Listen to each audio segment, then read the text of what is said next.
அனைவருக்கும் வணக்கம். லாலாஜி மகராஜின் படைப்புகளின் முழு தொகுப்பு பாகம் 3.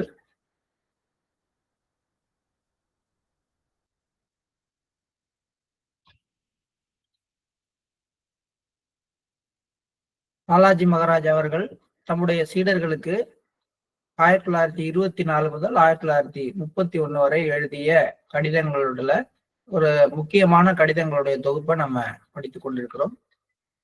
இப்ப நம்ம படிக்க போற கடிதம் 1927 ஆண்டு அக்டோபர் மாதம் 18ஆம் நாள் லாலாஜி மகராஜ் எழுதிய கடிதம். அன்பான சகோதரரே, அவர் உங்களை பாதுகாக்கட்டும். ஆசிகள். உங்களது விவரமான கடிதம் கிடைத்தது. தியானத்தில் அமர விருப்பம் இல்லாமல் இருப்பதாகவும் 2-4 நிமிடங்களுக்குள் தியானத்தை விட்டு எழுந்துவிட தோன்றுவதாகவும் முதல் கடிதத்தில் எழுதியிருந்தீர்கள். உண்மையில் நானும் அதே நிலையில்தான் உள்ளேன். ஆனால் நான் எப்படியாவது அரை மணி நேரம் அமர்ந்து விடும் பொழுது நேரம் போவதே தெரியாமல் அதில் ஆழ்ந்து மூழ்கி விடுகிறேன். இந்த சகோதரர், இந்த சீடர் 2 கடிதங்கள் எழுதியிருக்காரு. அந்த 2 கடிதங்களுக்கும் சேர்த்து பதில் எழுதுறாரு. முதல் கடிதத்தில் அப்படின்னு இவர் சொல்றதை பார்க்கும் பொழுது அவர்கிட்ட 2-3 கடிதங்கள் வந்திருக்கு. அதன் பிறகுதான் லாலாஜி மகராஜ் அவருக்கு பதில் எழுதுறாருன்னு வச்சுக்கலாம். அதுல நம்மளை எல்லோரையும் போலவே அவரும் அதே ஒரு விஷயத்த சொல்றார். எனக்கு தியானம் பண்றதுல இன்ட்ரெஸ்ட் இல்லை, 2 நிமிஷம் உட்கார்ந்தா எந்திரிச்சிடலான்னு தோணுது. இது நம்ம எல்லாரும் அனுபவித்து கொண்டிருக்கிற, அடிக்கடி அனுபவிக்கிற ஒரு கண்டிஷன். இது மாதிரி ஒருத்தர் நம்ம கிட்ட இல்ல, நம்ம ஒரு பிரிசப்டரா இருக்கோம், நம்ம கிட்ட இது மாதிரி சொன்னா நம்ம என்ன சொல்லுவோம் அப்படின்னு நம்ம யோசனை பண்ணிக்குவோம். லாலாஜி மகராஜ் என்ன பதில் சொல்றாரு, அதுதான் ஒரு ஒரு குருவினுடைய நிலைமை. அவர் எவ்வளவு அழகா அதை சொல்றாரு. நானும் அதே நிலையில் தான் உள்ளேன். இது எப்படி அப்படின்னா, அந்த ஒரு சீடருக்கு ஒரு தன்னம்பிக்கையை ஏற்படுத்தி, இது ஒரு பயப்படுற விஷயமோ அல்லது இல்ல ஆன்மீகத்துல உங்களுக்கு இன்ட்ரெஸ்ட் இல்லைன்னோ, இல்ல உங்களை மாதிரிதான் நானும் இருக்கேன் அப்படின்னா ஒரு பிரச்சனையும் இல்லை, கவலைப்படாதீங்க. முதல் விஷயம். 2வது விஷயம் சொல்றாரு பாருங்க, அதோட விட்டுருல. ஆனா நான் இதே நிலைமையில இருந்தாலும் ஒரு அரை மணி நேரம் ஏதாவது நினைச்சுக்கிட்டு ஏதோ எண்ணத்தோட உட்கார்ந்தாலும், ஒரு அரை மணி நேரம் உட்கார்ந்துட்டா அதுக்குள்ளார அது மைண்ட் அலைன் ஆகி உள்ளுக்குள்ளார போயிடுது. அதுக்கப்புறம் நேரம் போவதே தெரியாமல் அதில் ஆழ்ந்து முடிக்கி விடுகிறேன். இது எப்படி இருக்குன்னு கேட்டா, ஒரு பேஷண்ட்டுக்கு பதில் சொல்ற மாதிரி இருக்கு. எனக்கு இது மாதிரி ஓவர் தலைவலி, நான் என்ன பண்றதுன்னே தெரியல சொன்னா, எனக்கு இது மாதிரிதான் தலைவலிக்கும், ஆனா நான் இப்படி செய்வேன் அப்படின்னு சொல்லும் பொழுது எப்படி இருக்கோ அந்த மாதிரியான ஒரு உணர்வு இதுல கீழே இறங்கி சீடரோட சீடராக நின்று தோளோடு தோள் நின்று சொல்ற ஒரு உணர்வு. இதுல நமக்குமான ஹிண்ட் என்ன, நமக்கு எப்பயாவது தியானம் செய்ய விருப்பம் இல்லாத கண்டிஷன் எல்லாம் வரும் பொழுது அதுக்காக தியானம் செய்யாம விட்டுறக்கூடாது. ஏதோ எண்ணங்கள் ஓடிட்டு இருந்தாலும் என்ன பண்ணாலும் கண்ணை மூடிட்டு பேசாம உட்கார்ந்துடணும். அப்படி உட்காரும் பொழுது மெல்ல மெல்ல நம்மளுடைய ஆழ்மனது அந்த ஒரு லைனிங், அந்த ஒரு சூட்சுமமான தெய்வீக புனித ஓட்டத்தை கனெக்ட் பண்ணி அதோட தன்னை இணைத்துக் கொள்வதற்கு கொஞ்சம் நேரம் எடுத்துக்கிட்டா கூட அதற்கப்புறம் அது வேற ஒரு லெவல்ல நம்மளை கொண்டுட்டு போகும். இன்னையில இருந்து இந்த ஒரு விஷயத்த நம்ம ஞாபகம் வச்சுக்குவோம். மெடிடேஷன் பண்ண இன்ட்ரெஸ்ட் இல்லாத அல்லது 2 நிமிஷம் பண்ணோம்னா எந்திரிச்சு போயிடலாம்னு தோணுகின்ற காலகட்டங்கள்ல இந்த கடிதத்துல லாலாஜி மகராஜ் சொல்ற இந்த விஷயம் நமக்கு ஞாபகம் இருக்கட்டும். இவர் இதோட விடல, அடுத்த ஒரு டெக்னிக் சொல்றாரு. இந்த மாதிரி கண்டிஷன் எனக்கு இருக்கிற அதே நேரத்துல என்னிடம் யாராவது பலனடையும் நோக்கத்துடன் வரும் பொழுது, இப்போ ஒரு பிரிசெப்டரா இருந்து உங்ககிட்ட யாராவது சிட்டிங் வாங்க வரும்பொழுது, அல்லது நீங்க ஒரு மூத்த அபியாசியா இருந்து உங்கள்கிட்ட உங்களோட உட்கார்ந்து ஒரு புத்தகம் படிக்கலாம், உங்கள்கிட்ட கொஞ்ச நேரம் பேசுனா நல்லா இருக்குன்னு நினைச்சு யாராவது வரும் பொழுது அவங்க கூட அமர்ந்த உடனேயே என் மனம் அதில் லயித்து விடுகிறது. இது ஒரு ஸ்பிரிச்சுவல் கண்டிஷன் மாதிரியே சொல்றாரு. இப்ப பிரிசெப்டருக்குலாம் இதுல ஒரு லக்கி டைம் என்ன அப்படின்னு கேட்டா, அவங்களுக்கு இன்ட்ரெஸ்ட் இருக்கோ இல்லையோ, அவங்க 2 நிமிஷம் தான் உட்கார்ந்தா போதும் அப்படின்லாம் தோணும் பொழுதெல்லாம் கூட யாராவது ஒரு அபியாசி அவரோட உட்கார்ந்துட்டா சிட்டிங்கு, இதை நிறைய ப்ரிசெப்டர் அனுபவிச்சிருப்பாங்க, சொல்லியிருப்பாங்க. அவர் வந்து அவரோட உட்கார்ந்து சிட்டிங் எடுத்த உடனே என் கண்டிஷன் மாறி போச்சு அப்படின்னு சொல்ற காலகட்டங்கள்லாம் இருக்கு. அதுக்கு காரணம் இதே மாதிரி நிலைமை லாலாஜி தான் அனுபவித்ததாகவும் சொல்றார். எனக்கு வந்து தியானத்துல உட்கார இன்ட்ரெஸ்ட் இருக்காது. ஆனா யாராவது என் கூட வந்து உட்கார்ந்தா அவங்க கூட உட்கார்ந்தவனே என் மனம் அதோடு லயித்து விடுகிறது. எனவே பலன் அளிக்கின்ற இந்த எளிதான முறையை நான் மேற்கொண்டு விட்டேன். அப்ப ரொம்ப இது ஈஸி. அது கூட 1/2 மணி நேரம் கஷ்டப்பட்டு உட்காரணும். அதுக்கப்புறம் தான் மைண்ட் உள்ளர போகுது. ஆனா இன்னொரு அபியாசியோட உட்காரும் பொழுது, இன்னொருத்தருக்காக சேர்ந்து உட்கார்ந்து தியானம் பண்ணும் பொழுது உடனடியாகவே அதுல பலன் கிடைக்குது.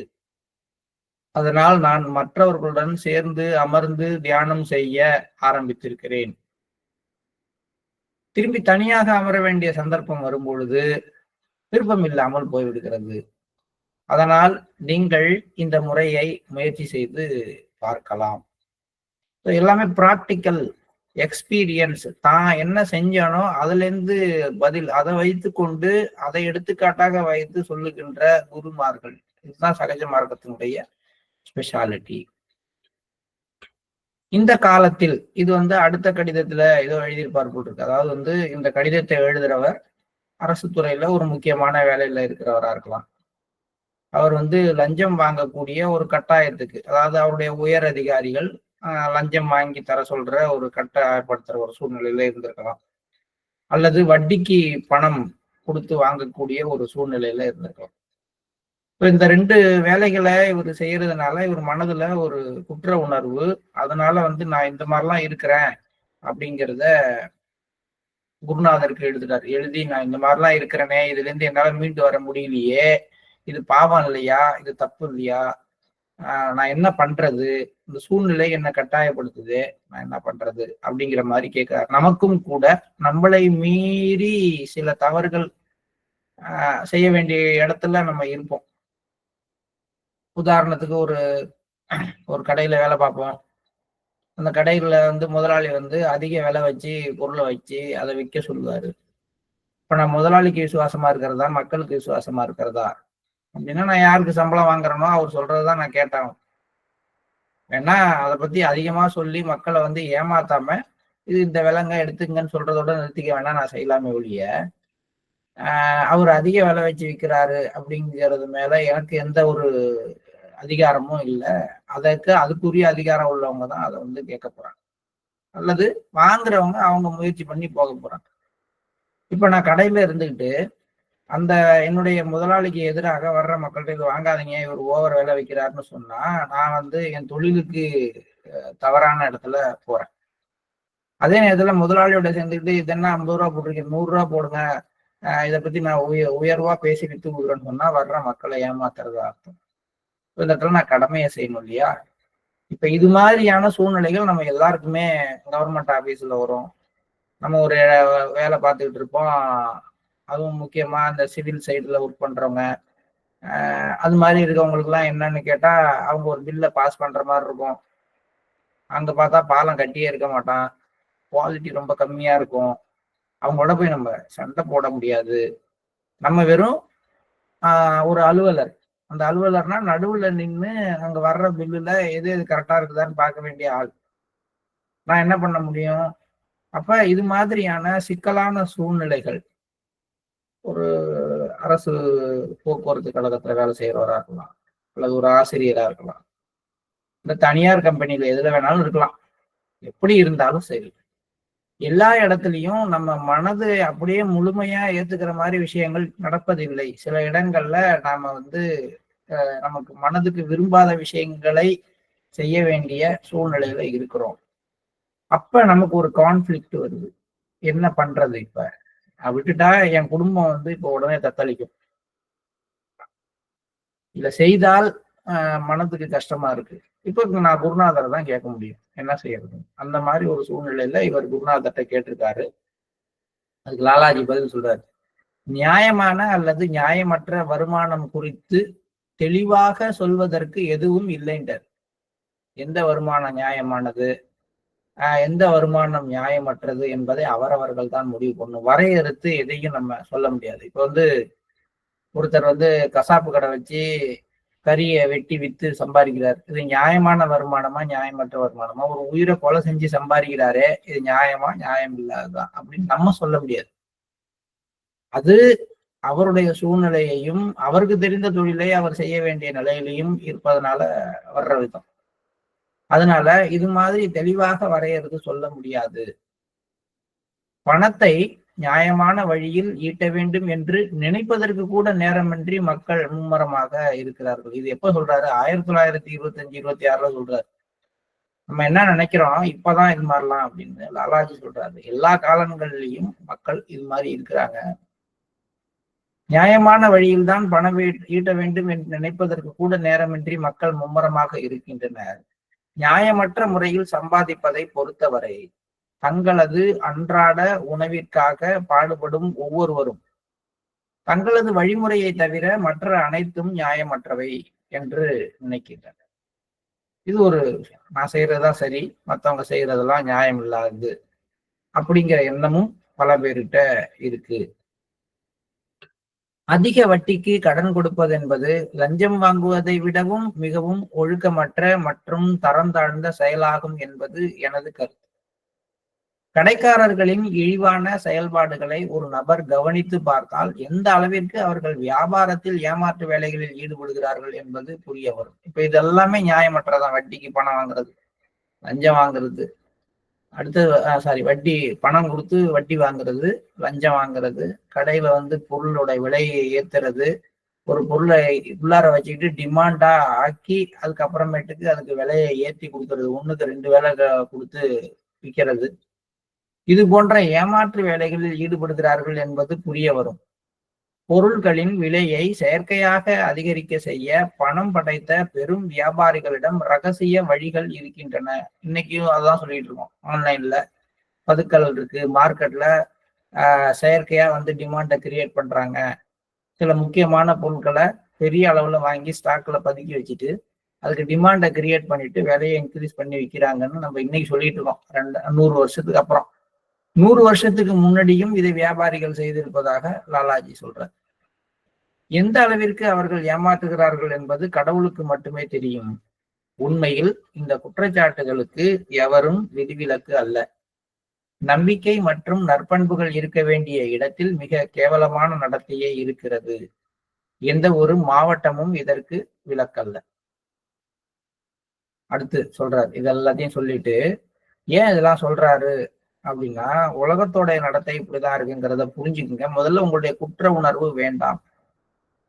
இது நமக்கு ஒரு அடுத்த ஒரு முக்கியமான ஒரு கருத்தை சொல்லுது. என்னன்னா, நம்ம கிட்ட யாராவது ஆலோசனைக்கு வரும் பொழுது, அவர்களுடைய குறைபாடை சொல்லும் பொழுது, அவங்க அதுல இருந்து விடுபட முடியாம இருக்கிறத சொல்லும் பொழுது, மனசுல மாஸ்டர் நினைச்சிட்டு விட்டுட்டு நீங்க தான் வரணும், தைரியமா எதிர்த்து நிக்கணும், நீங்க செய்யறது தப்பு அப்படிங்கிற மாதிரி நம்மளுடைய அறிவுரைகள் இருக்கும் பொழுது அவர்கள் குற்ற உணர்வு இன்னும் அதிகரிக்கும். யாராவது தான் தவறு செய்ய வேண்டிய சூழ்நிலையில் இருக்கிறோம், தெரியாமல் தவறு செய்கிறோம் அப்படிங்கிற ஒரு எண்ணத்தை எடுத்துக்கிட்டு நம்ம கிட்ட வரும் பொழுது முதல்ல நம்ம இந்த கடிதத்துல லாலாஜி சொல்ற மெத்தடை பார்க்கணும். அவர் சொல்ற விதமே எப்பயும் சூட்சுமமா இருக்கும். முதலில் அந்த குற்ற உணர்வில் இருந்து அவரை விடுபட வைக்க வேண்டும். அதனால நீங்கள் அவர் நேரடியா நீங்க செய்யறதெல்லாம் ரைட்டுன்னு சொல்லிடல. அதே நேரத்துல நீங்க செய்யறதெல்லாம் தப்பு அப்படின்னு சொல்லி அவருடைய குற்ற உணர்வை, சுமையை அதிகமாக்கவில்லை. அவர் என்ன சொல்றாரு, இதெல்லாம் இங்க இருக்கு, நியாயமற்ற முறையில சம்பாதிக்கிறாங்க, பெரிய லெவல்ல இதெல்லாம் நடந்துகிட்டு இருக்கு, சூழ்நிலை இப்படித்தான் இருக்கிறது அப்படி மெல்ல ஆரம்பிக்கிறார். உன் தப்பு மட்டும் கிடையாதுப்பா, சூழ்நிலையே இப்படிதான் இருக்கு, நீ ஒண்ணும் இதுக்காக வருத்தப்பட வேண்டாம். இது முதல்ல. அடுத்தது, இடையிலேயே ஒரு ஆழமான ஒரு கருத்தூட்டம், ஒரு சஜஷன் கொடுக்குறார். படிச்சுட்டு வரும் பொழுதே, உங்களுடைய தற்போதைய நிலையிலிருந்து நீங்கள் தானாகவே விடுபடுவீர்கள். முடிஞ்சு போச்சு. இந்த ஒரு வார்த்தையில அவர் என்ன ஒர்க் பண்ணணுமோ அதை ஒர்க் பண்ணி உள்ள வச்சிடுறாரு. ஸோ அவர் ஆட்டோமேட்டிக்கா நீங்க இதுல இருந்து மாறுவீங்க அப்படின்னு ஒரு சஜஷன் அவர் கொடுத்த உடனேயே அது ஒர்க் பண்ண ஆரம்பிச்சிடும். ஆனால் பின்னாடி ஒரு காஷன் கொடுக்குறாரு பாருங்களேன், இது ஒர்க் பண்ணணும்னா ஒன்னு அந்த இடத்த விட்டு நான் நகர்த்துவேன், ஆனால் எப்ப நகர்த்தினாலும் எங்க போனாலும் வேணான்னு சொல்லாத. நான் இந்த ஊருக்கு போக மாட்டேன், இந்த இடத்துல இருந்து போக மாட்டேன், இந்த சீட்ல இருந்து அடுத்த சீட்டுக்கு மாற மாட்டேன் அப்படின்னு சொல்லாமல் நீங்கள் நகர்றதுக்கு ரெடியாக இருந்தால் உங்களுடைய தற்போதைய நிலையிலிருந்து நீங்கள் தானாகவே விடுபடுவீர்கள். எல்லாருக்கும் இது ஒரு முக்கியமான விஷயம்தான். ஏன்னா பல அரசு பணியில இருக்கிற பல பேர் டிரான்ஸ்ஃபர் வந்துச்சுன்னா பயப்படுறது. அங்க போக மாட்டேன், இங்க போக மாட்டேன், நான் என்ன இந்த இடத்துல தூக்கி போட்டாங்க, மாஸ்டர் என்ன 10 கிலோமீட்டர் எக்ஸ்ட்ரான தூரத்துக்கு போட்டா நான் என்ன பண்ணுவேன், இங்கேருந்து அங்க அனுப்பி விட்டா நான் என்ன பண்ணுவேன் அப்படின்னு திரும்பி மாஸ்டர்கிட்டே போய் ப்ரேயர் பண்ணுவாங்க. இதெல்லாம் போடுவோம், மெயில்லாம் போடுவோம், மாஸ்டர் எனக்கு இந்த இடத்துல நீங்க டிரான்ஸ்ஃபர் போட்டாங்க, நீங்க தான் எப்படியாவது பார்த்து உங்களுடைய அருளால நான் திரும்பி இங்க வந்தோம். மாத்தினதே அவரு தாங்க. அந்த ஒரு எண்ணம் நமக்கு வரணும். ஏன்னா லாலாஜி இங்க சொல்றாரு, உங்களுடைய நீங்கள் இப்பொழுது அனுபவித்துக் கொண்டிருக்கின்ற ஒரு சிக்கல்ல இருந்து உங்களை விடுவிக்க வேண்டும் அப்படின்னு நான் ஒரு சஜஷன் கொடுத்தேன்னா அது எப்படி வேணாலும் நடக்கலாம். அதுல ஒண்ணு உங்களுடைய இடமாற்றம். அப்ப இயல்பாக வருகின்ற எந்த ஒரு விஷயத்தையும், இயல்பான ஒரு இடமாற்றம் வருகிறது, இயல்பாக உங்களுக்கு ஒரு சீட்டு மாற்றி கொடுக்கப்படுகிறது, இயல்பாக உங்களுக்கு கொடுக்கப்படுகின்ற பணியானது வேறொருத்தருக்கு மாற்றப்பட்டு உங்களுக்கு வேற ஒரு பணி கொடுக்கப்படுகிறது.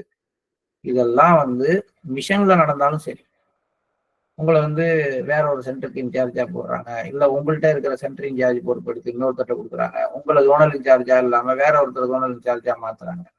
இது எப்போது எங்கு செய்யப்பட்டாலும் எதையும் நீங்கள் மறுக்காதீர்கள். உங்களுக்கு என்ன பணி கொடுக்கப்படுகிறதோ அந்த பணியை செய்யுங்கள். ஏன்னா லாலாஜி அந்த சீடருக்கு இதைதான் சொல்றார், உங்களுடைய தற்போதைய நிலையிலிருந்து நீங்கள் தானாகவே விடுபடுவீர்கள்.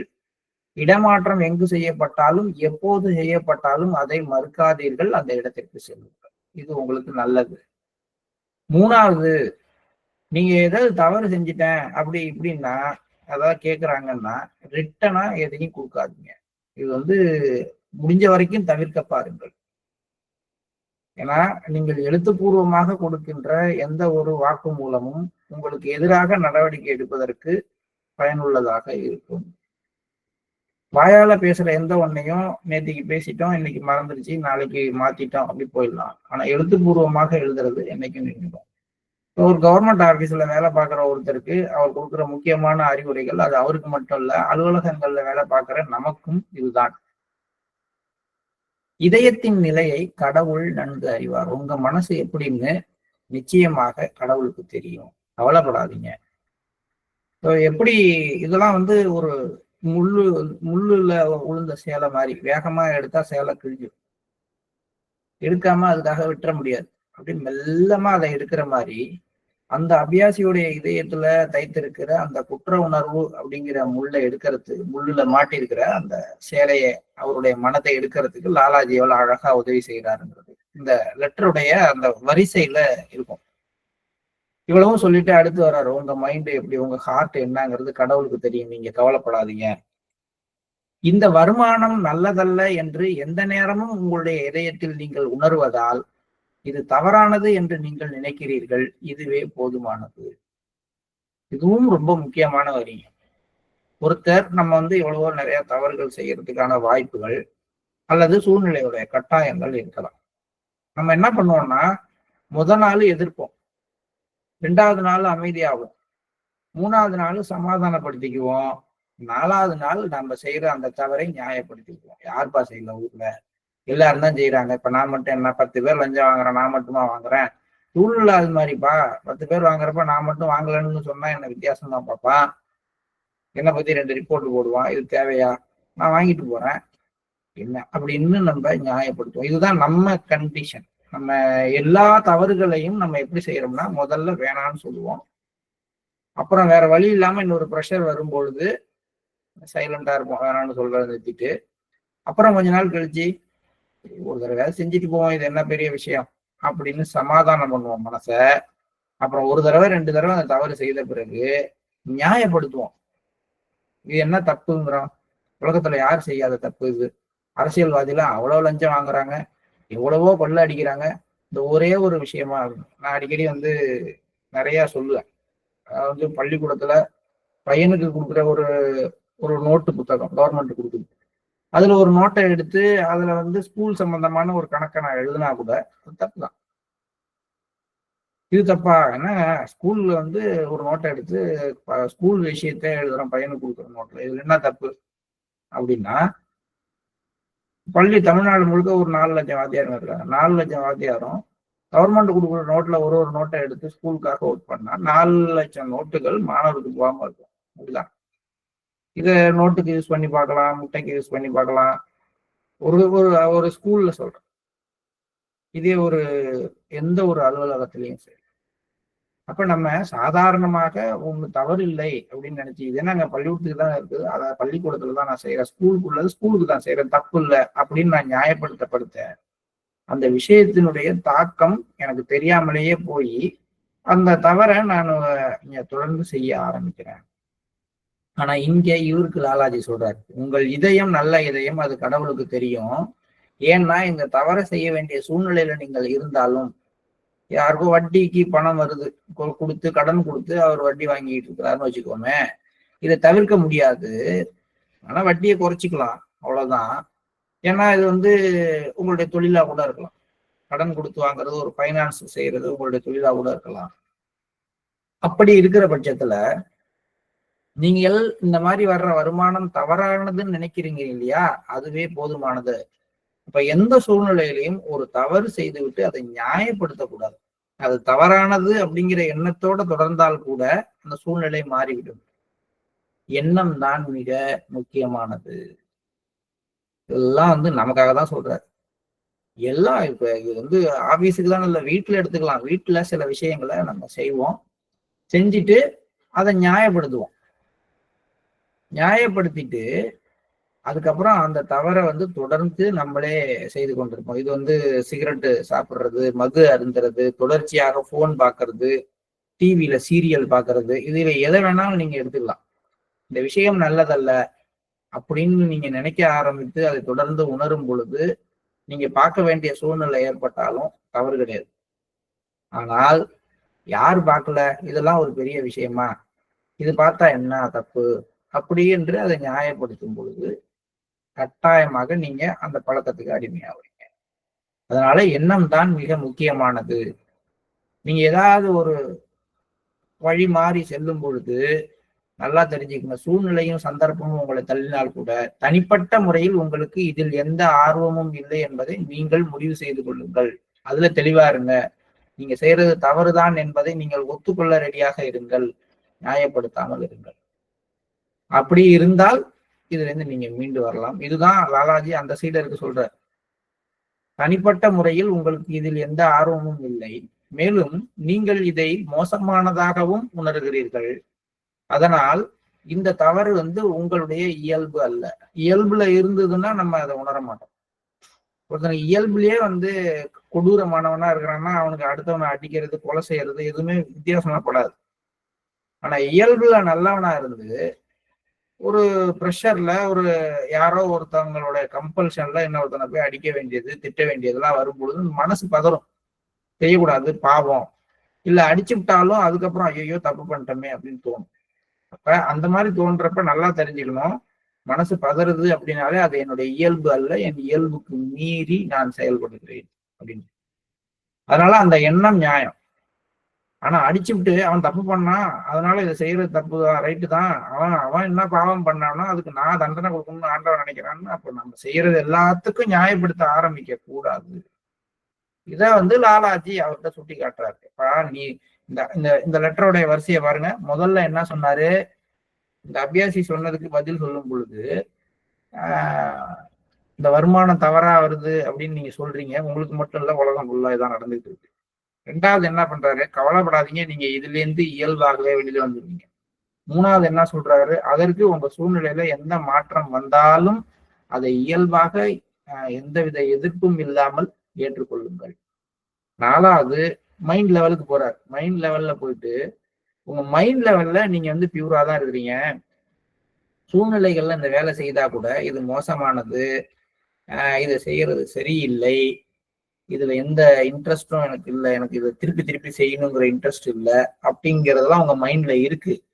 அதனால இந்த இந்த தவறு உங்களுடைய இயல்பாக இல்லை, அப்படிங்கிறத நீங்க புரிந்து கொள்ளுங்கள். உங்களுடைய இதயம் எப்படிப்பட்டது என்பது கடவுளுக்கு தெரியும். இதெல்லாம் அவர்கிட்ட இருக்கிற குற்ற உணர்ச்சிய மெல்லமா ஒரு மருந்து போட்டு எடுக்கிற மாதிரியான ஒரு விஷயம். ஏன்னா நமக்கு தெரியும், தாஜியும் சொல்லியிருக்காங்க, குற்ற உணர்ச்சி மேல யாரும் வேலை செய்ய முடியாது, அவரே தான் வேலை செய்து கொள்ள வேண்டும் அப்படின்னு. அதனால்தான் அதிக வட்டிக்கு கடன் கொடுப்பதன் மூலம் வரும் பணத்தை பற்றி நினைத்து அதற்காக தனிப்பட்ட ஆர்வத்துடன் முயற்சிக்கும் மக்களுடைய வருமானத்தை போல உங்களுடையது மோசமானது அல்ல. ஓகே, அப்படின்னா அவர் பண்ற தப்ப, சீடர் பண்ற தப்ப குருநாதர் நியாயப்படுத்துறாரா அப்படின்னு நமக்கு தோணும்.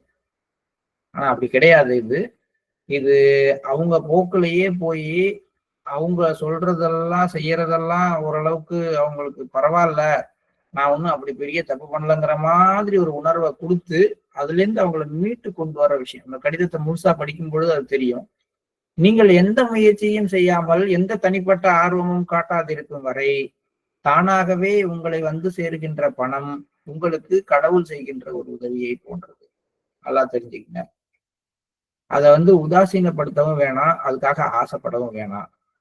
அந்த சூழ்நிலையில 20 பேருக்கு பங்கு போட்டு 20 பேருக்கும் வந்து யாரோ ஒருத்தவங்க வாங்கி அதை வந்து உங்கள்கிட்ட கொடுக்குறாங்க. இதெல்லாம் எனக்கு வேணாம்னு சொன்னாலும் இல்ல இல்ல இது உங்கள்கிட்ட தான் இருக்கணும், அதை ஒரு உண்டியல போட்டு சேர்த்து வச்சுட்டு போங்க. அப்படி வரும் பொழுது அது ஏதோ ஒரு தேவைக்காக உங்கள்கிட்ட வருது, அந்த தேவையும் வரும், அதை சரி பண்ணிட்டு நீங்க போயிட்டே இருங்க.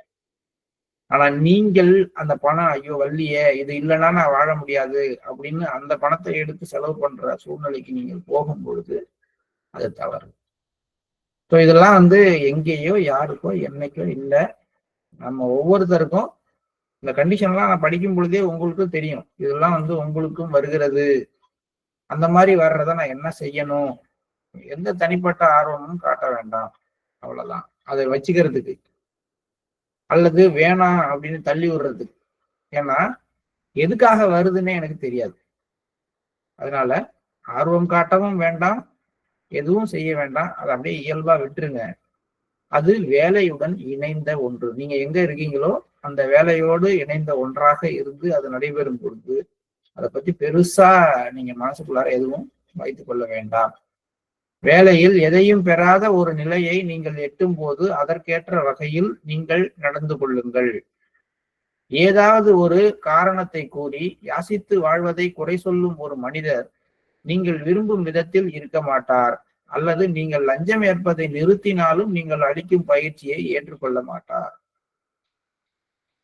அங்க 2 விஷயத்தையும் அடுத்து சொல்றாரு. ஒண்ணு வந்து உங்களுக்கு இதெல்லாம் வந்துகிட்டு இருக்கு, அதையும் வந்து நீங்க ஆர்வம் காட்டாம அது வர்றத வரவிடுங்கள், அது வந்து இயற்கையா உங்களுக்கு வர்ற உதவி. இன்னொரு நாள்ல என்ன ஆகும், வேலையில் எதையும் பெறாத ஒரு நிலையை எட்டும் பொழுது அப்பையும் நீங்கள் அதற்கேற்றவாறு நடந்து கொள்ளுங்கள். அந்த வேலையினால எந்த பலனுமே இல்லாத அளவுக்கு சுத்தமா ஒரு 4 மாசம் சம்பளமே இல்லாத சூழ்நிலையும் உங்களுக்கு வரலாம். அன்னைக்கு நீங்க யாரையும் குறை சொல்லாதீங்க. இதுதான் வந்து உங்களுக்கான ஒரு அணுகுமுறை. அதாவது எதையும் எதிர்க்கிறதும் இல்லை, எதன் மீதும் ஆர்வம் காட்டுவதும் இல்லை. இந்த மாதிரி ஒரு பேலன்ஸ்டா பல நேரங்கள்ல லைஃப்ல இருக்கணும். அதே நேரத்துல நம் இயல்புக்கு மாறான விஷயங்கள் நாம் செய்ய கட்டாயப்படுத்தப்படும் பொழுது அந்த எண்ணம் தவறானது, நம்ம செய்யறது தவறானதுங்கிற எண்ணத்தை நம்ம வந்து அவேர்னஸோட வச்சுக்கணும். அது வந்து நியாயப்படுத்திட்டோம் அப்படின்னா அந்த அவேர்னஸ் போயிடும். இதெல்லாம் வந்து லாலாஜி ரொம்ப மைனூட்டா சொல்றாரு. என்னமோ நான் திருப்பி திருப்பி ஒரே விஷயத்த திருப்பி திருப்பி சொல்ற மாதிரி உங்களுக்கு தோணலாம் கேட்கும் பொழுது. ஆனால் இதை நம்ம லைஃப்ல எங்கேயாவது ஒரு இடத்துல நம்ம கனெக்ட் பண்ற வரைக்கும் இதை திருப்பி திருப்பி சொல்லிக்கிட்டே தான் இருக்கணும்.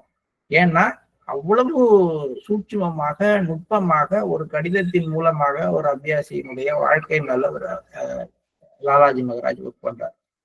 ஏதாவது ஒரு காரணத்தை கூறி உங்களை குறை சொல்லிட்டு இருக்க ஒருத்தர் உங்கள்கிட்ட எந்த காலத்திலையும் வரமாட்டார், சிட்டிங் வாங்க வரமாட்டார். இவர் ஒரு ப்ரிசெப்டரா இருக்கலாம் போடுது.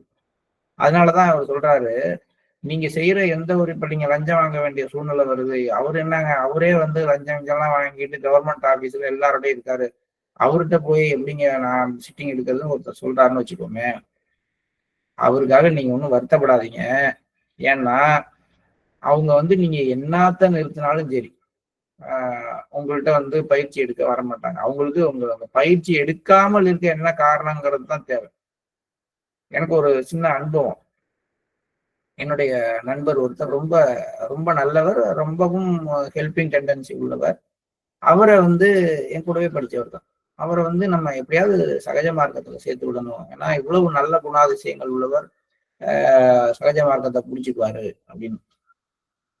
ஒரு பிரிசெப்டரை அவரு இருக்கிற ஊர்ல பக்கத்து ஊர்ல ஒரு பிரிசெப்டரை சொல்லி நீங்க அவரை போய் பாருங்கன்னு சொல்றோம். அந்த பிரிசெப்டரும் ரொம்ப ரொம்ப நல்லவர், ரொம்ப மூத்த பிரிசெப்டர், ரொம்ப ஜாலியாகவும் பேசக்கூடியவர். அதனால வந்து இவருக்கு செட் ஆவாருன்னு சொல்லி அனுப்பி விட்டாச்சு. இவரு போயிட்டு என்ன பண்ணிருக்காரு, ஷூவை கழட்டி வெளில வச்சுட்டு சாக்ஸோட வீட்டுக்குள்ளார போய் சேர்ல உட்காந்துருக்காரு. அந்த பிரிசெப்டர் வந்து பேசிட்டு இருந்துட்டு, இந்த சாக்ஸையும் கழட்டி வச்சிருங்களேன், ஏன் அந்த ஸ்மெல் இப்ப வேற நமக்கு அப்படின்னு ஒரு வார்த்தை பேச்சோட பேச்சா சொல்லிட்டு விட்டுட்டாரு. இவரு சாக்ஸை கழட்டி வச்சவரு அன்னையோட அதுக்கு அடுத்த நாள் நான் அங்க போக மாட்டேன்ட்டாரு. கேட்டா எப்படி என்னுடைய சாக்ஸ்ல ஸ்மெல் வருதுன்னு அவர் சொல்லலாம். நான் வந்து தினமும் வந்து படிச்சுன்னு என் சாக்ஸை துவைச்சி போட்டு போற ஆளு. சாக்ஸ்ல ஸ்மெல் வருதுன்னு அவர் சொல்லிட்டாருங்க. இன்னுமே நான் அவர்கிட்ட போக மாட்டேங்க நிறுத்திட்டாருங்க. இப்ப அவருக்கு வந்து இப்ப பிரச்சனை வந்து பயிற்சியில அவருக்கு அந்த ஒரு சம்ஸ்காரம் இல்லைன்னு சொல்லலாம், அல்லது வந்து ஒரு ஈடுபாடு இல்லைன்னு சொல்லலாம், அல்லது இன்னொரு பிரிசெப்டரை கூட நான் அனுப்புனா அவரு சொன்னதுல ஏதாவது ஒரு வார்த்தையை குக்கி போட்டு எடுத்துக்கிட்டு இவர் இப்படி சொல்லிட்டாருங்க, இந்த மாதிரி நான் அவர்கிட்ட போக மாட்டேன் அவர் சொல்ல போறாரு. அதனால நான் அப்படியே விட்டுட்டேன். அவருக்காக ப்ரேயர் பண்றதை தவிர வேற ஒண்ணும் இல்லை. அதுக்கப்புறம் நான் பிரிசெப்டர் ஆகியும் கூட அவர் எங்கிட்ட வந்து எடுத்துக்கல. இப்ப அதுல இருந்து என்ன தெரியுது, இப்ப நீங்கள் இன்னொருத்தருக்காக என்னதான் மாறினாலும் சரி, அவர்கள் வந்து அதை ஏற்றுக்கொண்டு உங்கள்ட்ட பயிற்சியை எடுத்துக்கொள்ள மாட்டார்கள். அதனால ரொம்பலாம் அதை பத்திலாம் நீங்க கவலைப்படாதீங்க, நீங்க நியாயமாக இருங்கள் அப்படிங்கிற விஷயத்த சொல்றாரு. இத்தகைய மனிதர்கள் கூறும் வார்த்தைகளுக்காக ஒருவர் வருத்தப்படக்கூடாது. ஏனெனில் எந்த நற்பண்பையும் அவர்களால் உண்மையில் அடையாளம் காண முடியாது. அவர்களின் ஒரே வேலை மற்றவர்களிடம் குறைகளை காண்பதே ஆகும். நிறைய பிரிசெப்டருக்கு இது ஒரு பிரச்சனை. அதை சொல்லுவாங்களோ இதை சொல்லுவாங்களோ, ஒரு அறிவுரை சொன்னோம்னா நம்மள தப்பா சொல்லுவாங்களோ, இதை செய்யாதீங்கன்னு சொல்லிட்டோம்னா நம்ம எப்படி நீங்க ஒரு பிரிசெப்டரா இருந்து இதை சொல்லலாம் கேட்பாங்களா அப்படின்னு நிறைய பிரிசெப்டர்கள் மாரல் வேல்யூஸை கூட வந்து வலியுறுத்துறதுக்கு பயப்படுற சூழ்நிலையில நம்ம இருக்கிறோம். இதை சொல்லிட்டோம்னா நம்மள்ட்ட செட்டிங் வாங்க வர்றதை நிறுத்திடுவாரா அப்படின்லாம் ஒண்ணும் கிடையாது. எல்லாமே அவங்கவுங்க பயிற்சியில நம்ம என்ன செய்யணும்னு நம்ம இதயம் சொல்லுதோ அதை நம்ம செய்ய வேண்டியதுதான். இந்த இடத்துல நம்ம நிறுத்திக்குவோம். இந்த கடிதம் கொஞ்சம் பெரிய கடிதம், இதை நம்ம நாளைக்கு தொடரலாம். இப்ப நம்ம காலை நேர தியானத்துக்கு சொல்லுவோம். Please start meditation.